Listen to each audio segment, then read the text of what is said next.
les coulisses, la web-série qui va t'apprendre l'envers du décor de la création de notre startup ou entreprise, tu choisis le mot que tu veux, Teach Easy. Donc pour rappel, dans l'épisode 1, on avait vu comment trouver une idée. Dans l'épisode 2, on a parlé des associés. Et là, dans cet épisode, l'épisode 3, on va parler de la validation de l'idée, la validation du besoin et surtout trouver son marché, trouver sa cible. Parce que c'est une partie très importante. Le logo, à cette étape, on s'en fiche. Nous, quand on y réfléchissait, le logo, on s'en fichait. Le nom, on s'en fichait. Parce que s'il n'y a pas de marché, il n'y a rien. Donc il faut valider son marché, valider que ce problème est le problème que vous avez trouvé. Et donc la solution que vous avez trouvée à ce problème va servir à assez de gens pour en faire un business. Comment on a fait chez Teach Easy? C'est assez simple.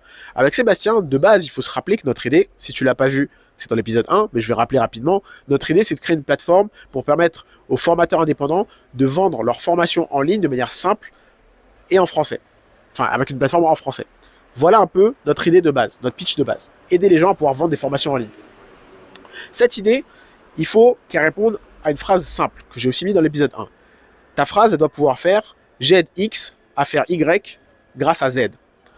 Nous aidons les formateurs indépendants à digitaliser leur parcours de formation grâce à un outil simple, flexible et 100% français.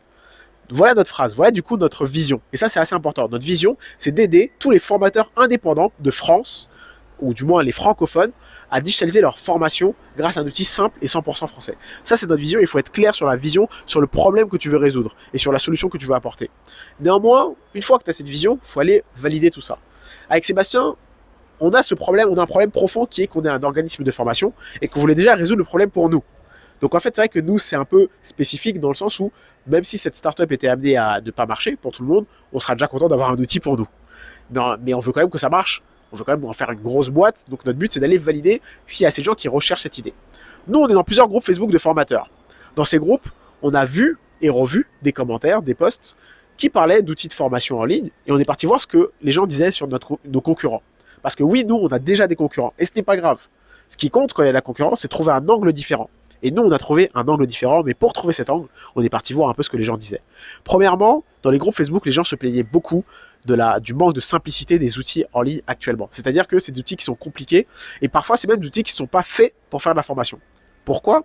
Parce qu'il y a maintenant ce qu'on appelle les infopreneurs ou les solopreneurs qui font des petits projets en ligne, qui montent des business en ligne. Vous avez sûrement entendu les termes comme dropshipping ou ce genre de choses.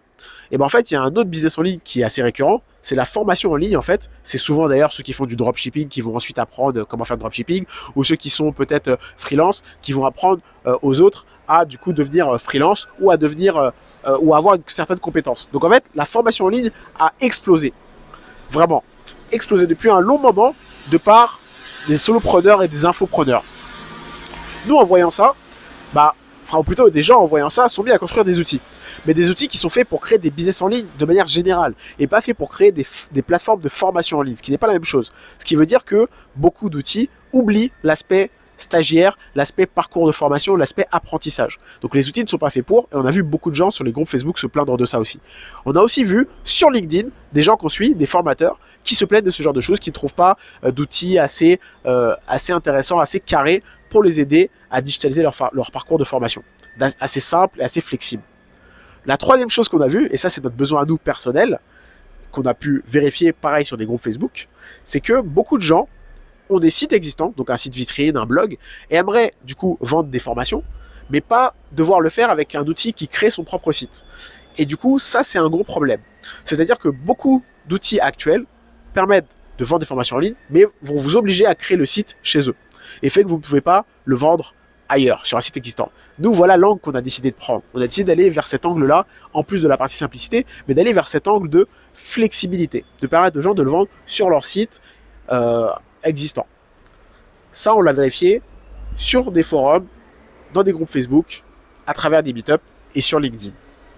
La dernière chose qu'on a fait pour encore vérifier et être sûr de ce qu'on voulait faire, c'est qu'on a fait un sondage. Comme on avait plusieurs idées, on a fait un sondage en mettant plusieurs idées et on s'est dit, l'idée que les gens choisissent le plus, c'est l'angle prioritaire qu'on choisira. Et il s'avère que ce que les gens veulent le plus, c'est une plateforme simple pour eux, et simple, donc pour eux les formateurs, et simple pour les stagiaires, les étudiants. Voilà ce sur quoi on est parti. Et un point qui est revenu assez souvent, c'est le fait que les plateformes existantes qui cartonnent, qui sont les gros concurrents, sont pas français. Pas français signifie que le système de TVA est pas forcément, le système fiscal en fait n'est pas adapté à la situation en France. Tout ce qui est génération de documents n'est pas adapté à la situation en France, parce qu'en France, quand on fait des formations, il y a tout un tas de documents. Il y a quoi encore? Il y a l'aspect SAV. Souvent, le SAV, quand on a un problème sur la plateforme, bah, il est en anglais. Et si on parle pas anglais, ou on a du mal, c'est toujours compliqué. Donc nous, on s'est dit, cet aspect 100% français, c'est très intéressant. Et oui, viser un angle sur ce qu'on appelle du branding, c'est-à-dire dire on est 100% français, c'est un angle intéressant. Juste refaire la même plateforme qu'un concurrent, mais en français, mais dans une autre langue, je veux dire, c'est un angle ultra intéressant. Notamment, il y a une fameuse boîte qui s'appelle Rocket Internet, qui a créé un Airbnb, un clone d'Airbnb, mais en allemand, qui a cartonné en Allemagne pendant un moment. Maintenant, sûrement qu'Airbnb a pris le dessus, mais pendant un moment, ça cartonnait en Allemagne. Et Rocket Internet, ils sont d'ailleurs connus pour ça, ils sont connus pour, entre guillemets, piquer des idées qui existent dans d'autres pays et les faire dans leur pays à eux, qui est l'Allemagne, il me semble. Donc c'est un super angle pour créer une boîte. Donc voilà. Faut ensuite vous dire que, toujours, votre idée, on s'en fiche. Ce qui compte, c'est le besoin. Validez le besoin à travers des sondages ou à travers des recherches de stats.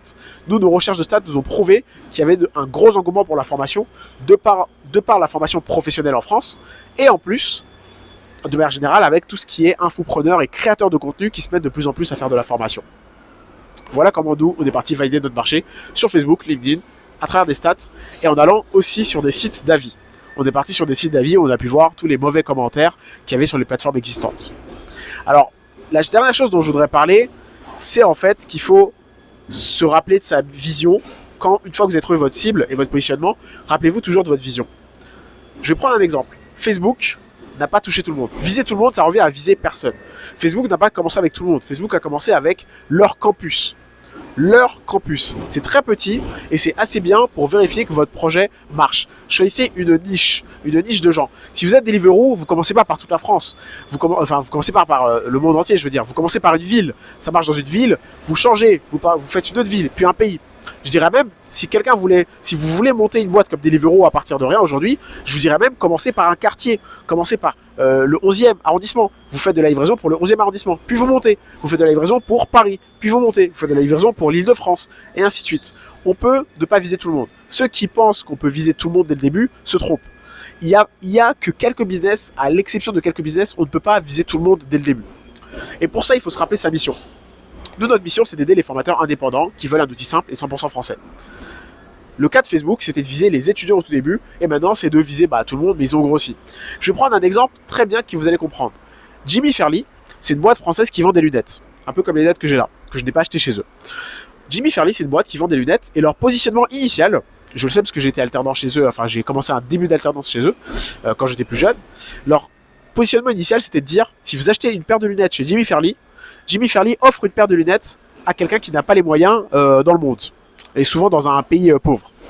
Ça, c'est leur positionnement à la base. Allez tout de suite au moment où je vous parle sur le site de Jimmy Fairly et vous verrez que cette phrase n'apparaît nulle part maintenant. Pourquoi? Parce qu'ils ont grossi depuis. Parce qu'ils ont commencé par un positionnement clair. On fait des lunettes et on offre une paire de lunettes si vous achetez ça. Donc l'angle, c'était l'éthique. Leur cible, c'était les gens qui veulent être éthiques, qui veulent consommer responsable. Et voilà ce qu'ils ont choisi comme angle. Je ne dis pas que Jimmy Fairly, aujourd'hui, au moment où je parle, des plus responsables, des plus éthiques. Je dis juste qu'aujourd'hui, maintenant, ils visent un peu plus tout le monde. Parce qu'ils ont grossi. Au tout début, vous devez viser une seule personne et avoir une vision en tête. Voilà, c'était tout. Voilà comment nous, on a trouvé notre vision. On est parti dans des groupes Facebook, on est parti voir les avis négatifs sur les gens. Et on a fait un sondage pour trouver quel angle on voulait avoir. Et nous, notre angle, c'est de faire un outil simple, flexible et 100% français. N'hésitez pas à commenter pour nous trouver d'autres sujets de vidéos. La partie live arrivera dans quelques épisodes. Pour l'instant, on vous remémore le parcours qu'on a eu. Là, c'est vraiment tout ce qui s'est passé. Chaque épisode vous dit exactement tout ce qu'on a fait et quelle réflexion on a eu. Tout ce que je vous dis, c'est pas des trucs un peu bullshit, c'est des choses auxquelles on a vraiment appliqué. On s'est dit, ça ne sert à rien de viser tout le monde. Regardons qui on vise et on s'est établi sur les formateurs indépendants qui cherchent un outil français et simple. Voilà. Commentez, likez et partagez cette vidéo. On se retrouve dans l'épisode 4 qui sera a priori, sauf si on change d'avis, comment trouver son business model. À bientôt.